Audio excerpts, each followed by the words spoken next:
1942, Nazi Germany. A prison so secure, so heavily guarded that no one had ever escaped. Massive stone walls, armed guards at every corner, searchlights cutting through the darkness. A place designed for one purpose, to make escape impossible. And yet, on one cold winter night, two German officers walked calmly through its corridors.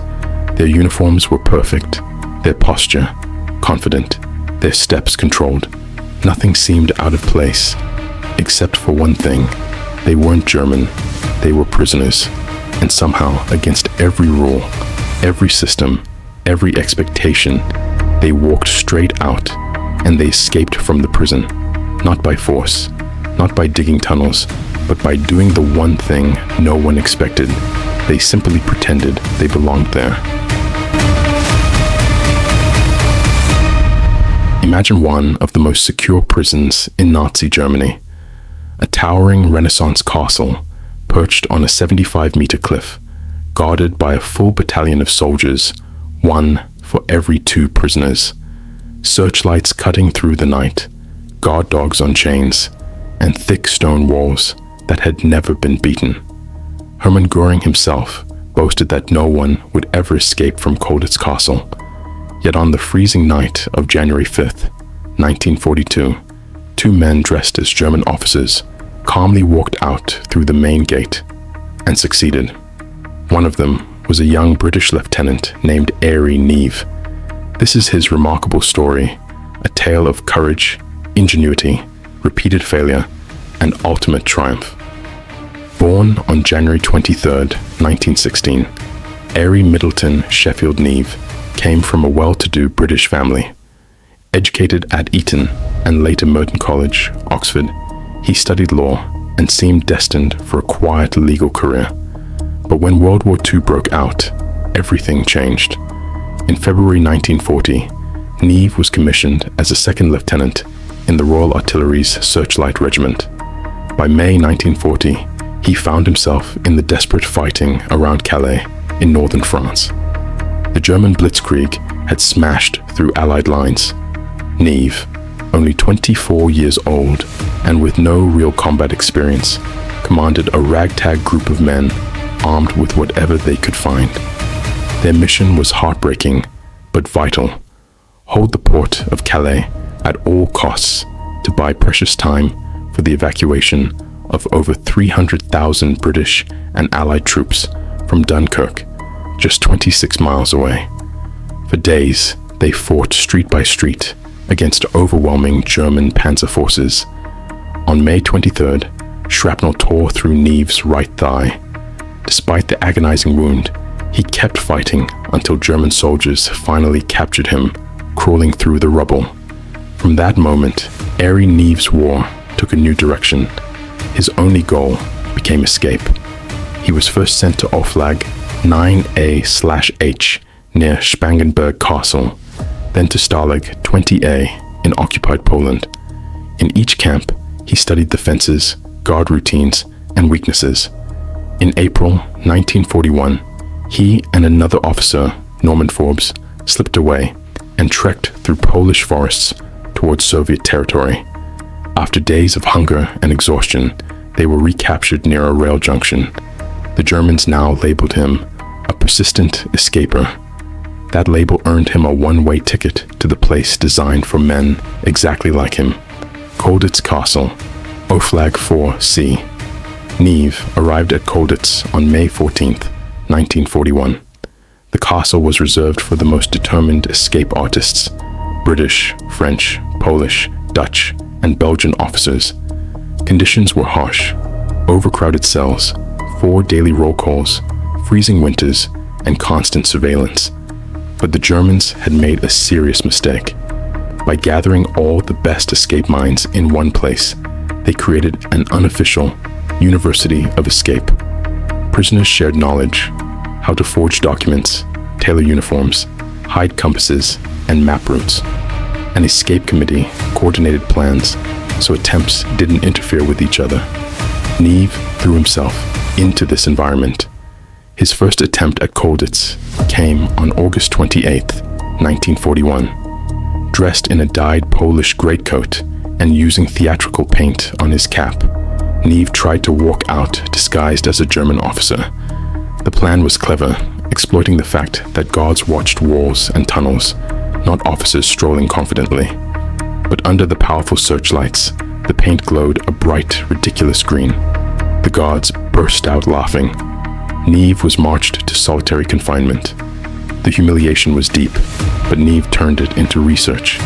In his cell, he vowed to rebuild everything from scratch. He spent months memorizing guard shifts, sentry habits, shift change delays, and even which guards smoked at certain corners, all stored perfectly in his memory, because any written note could be discovered. He found the perfect partner, Dutch Lieutenant Anthony Lutane, who spoke flawless, native-sounding German. Together with help from other prisoners, they crafted far better disguises, using whatever they could steal. Uniforms were dyed to the exact shade of German field gray, buttons molded from melted lead plumbing, a holster shaped from boiled linoleum floor tiles, and a belt made from painted cardboard, carefully aged and buffed. Every item was tested by candlelight and under torchlight to ensure it would pass inspection. The escape route was brilliant. British prisoners put on theatrical performances in the Castle Theatre, shows that German officers sometimes attended. Under the stage floor, the prisoners had secretly cut a trapdoor leading to a storeroom. From there, a corridor ran directly over the German guardroom and into the German-controlled side of the castle. On the evening of January 5th, 1942, during a lively performance, Neave, Lutane, and two other officers slipped through the trapdoor. They emerged dressed as German officers, walked calmly past a sergeant working at his desk, and past a sentry at the main gate. The sentry hesitated for a moment, then let them through. They had just walked out of what the Nazis called an escape-proof fortress. Once outside, they changed into civilian clothes, hidden underneath, and split up to reduce risk. Neave traveled by train toward the Swiss border, carrying forged papers and pretending to be a factory worker. At one point near Singen, they were stopped by Hitler Youth boys actively searching for escaped prisoners. Neave's forged documents and calm nerves got them through. In freezing snow, they crawled through barbed wire at the border. On January 6th to 7th, 1942, they reached neutral Switzerland. Airey Neave became the first British officer to successfully escape Colditz Castle. His journey home continued through occupied France with help from resistance networks, over the Pyrenees into Spain, and finally via Gibraltar back to Britain in April 1942. He was awarded the Military Cross for his daring escape. But Neave's story was far from over. British intelligence immediately recruited him into MAY-9, the secret department helping Allied airmen and soldiers escape from occupied Europe. Using the code name Saturday, Neave helped design and improve escape aids, compasses hidden in buttons, silk maps sewn into clothing linings, and forged documents smuggled inside chess pieces or other items.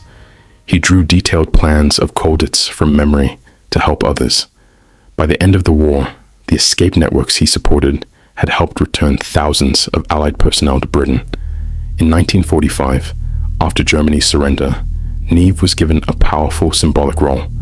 He personally delivered the official indictments to the top Nazi war criminals at the Nuremberg trials. Cell by cell, he handed the charges to men like Hermann Göring, Rudolf Hess, Albert Speer, and Wilhelm Keitel, the very regime that had once imprisoned him. After the war, Neave returned to civilian life. He was called to the bar and practiced law. In 1953, he was elected as the Conservative Member of Parliament for Abingdon, a seat he held for over 25 years. Quiet and determined, he became a trusted figure in the Conservative Party. In 1975, he played a key role managing Margaret Thatcher's successful campaign for leadership of the Conservative Party. By 1979, he was her shadow Secretary of State for Northern Ireland during the Troubles, On March 30th, 1979, as he drove out of the House of Commons car park, a magnetic car bomb planted by the Irish National Liberation Army exploded. Airey Neave was killed instantly at the age of 63, just weeks before the general election that would make Margaret Thatcher Prime Minister. Thatcher later described his death as an incalculable loss. Airey Neave's life teaches us powerful lessons. He refused to accept that any wall was unbreakable. He turned every failure into preparation. From Calais to Colditz, from MY9 operations to Nuremberg, and finally to Westminster, he faced every challenge with quiet determination and intelligence. His story remains a reminder that courage, planning, and resilience can overcome even the most impossible odds